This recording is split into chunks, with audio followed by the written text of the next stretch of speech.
Hey guys, welcome back to Fair Play Politics. My name is Junior. It's a pleasure to have y'all back with me today. And many times people ask me, they'll be like, Junior, how can I tell if the price of a stock is currently overpriced, undervalued, or just right? And there's actually a very easy way to figure this out. Stick around, I'm gonna let y'all know.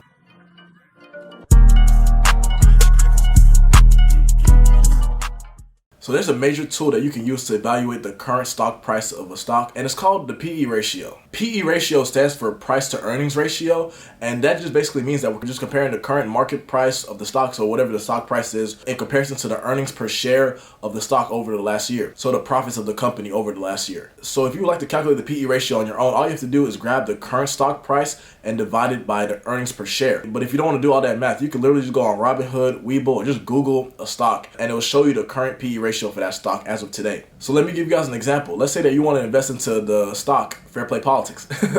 And Fair Play Politics PE ratio is 20. So that means that investors are willing to pay $20 for every $1 of profit that Fair Play Politics makes. Okay, so now you know that Fair Play Politics PE ratio is 20 and all that good stuff, but it doesn't really tell you much. So you need to compare that number to something else to see if you're actually getting a good deal on the stock or if you're overpaying.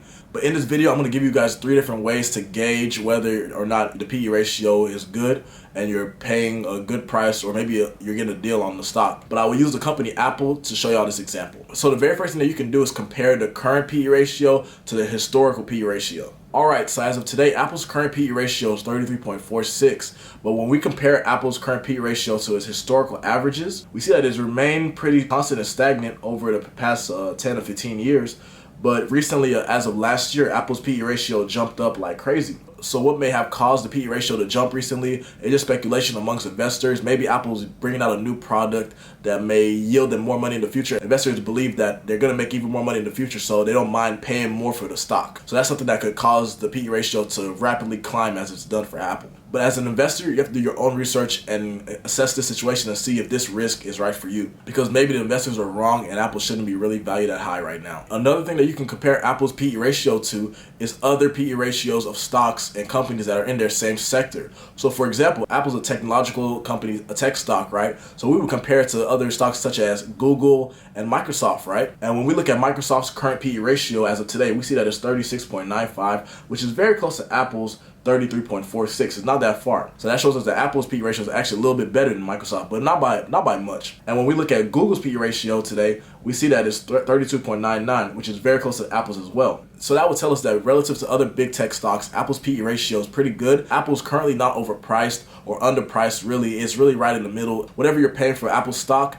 is what you should be paying, is the true market value as of right now. However, so this one might throw a little curveball at you. Maybe the entire technological industry and tech stocks are overpriced right now. So comparing Apple to Microsoft and Google doesn't give us a real picture, you feel me? So maybe we have to compare it to something else. So you might ask, what should we compare it to now? We've already compared it to the historical average. We already compared it to other stocks in the sector. What else do we have? And I'm glad you asked. So what we can compare Apple to is the S&P 500's PE ratio as well. So the S&P 500 is a stock index that's comprised of the top 500 companies in the United States in different sectors such as real estate, technology, pharmaceutical and healthcare, consumer staples, energy, oil and gas, of course. So the S&P 500 is very diverse and is spread out everywhere. So it gives us a really good idea as to how the broader stock market is doing today, rather than just one specific industry or one specific set of stocks. It shows us the entire stock market. So comparing Apple's PE ratio to the S&P 500's PE ratio will probably give us the true big idea as to whether Apple's stock is overpriced, underpriced, or just right. And when we look at the S&P 500's current PE ratio, we can see that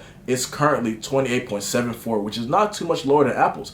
Remember that Apple's is 33.46 as of today, right? So that tells us that Apple's current stock price is pretty close to the fair market value, and you're not really overpaying for Apple's stock price if you bought it today. And you can do the same exact thing and compare other stocks to the S&P 500's PE ratio to see if you're overpaying for a stock. So for example, let's look at Tesla, right? Tesla's really popular right now, and Tesla's PE ratio is sheesh, it's really high. It's 772.84. And that shows us that the stock is overpriced in comparison to how much money and profits it's bringing in yearly. Keep in mind, the S&P 500's PE ratio is 28.74. Tesla's one is over 700. So that either means that people are really banking on Tesla to blow up in the future, which it probably will, but who knows? Nothing is certain, right? So this is just something to keep in mind whenever you're investing. However, the PE ratio is just one way for you to evaluate a company, evaluate a company's stock price, see if it's a fair price or if it's overpriced or underpriced. There's many other ways for you to evaluate that. And if you guys would like more videos targeted towards how to choose good stocks, leave me a comment. So if you enjoyed this video, please leave me a like and subscribe. Also, follow me on Twitter at CallMeJRE. It's really a pleasure to have you guys back with me. Thank you for joining me today. Y'all take care. Y'all stay blessed. Stay safe. God bless y'all.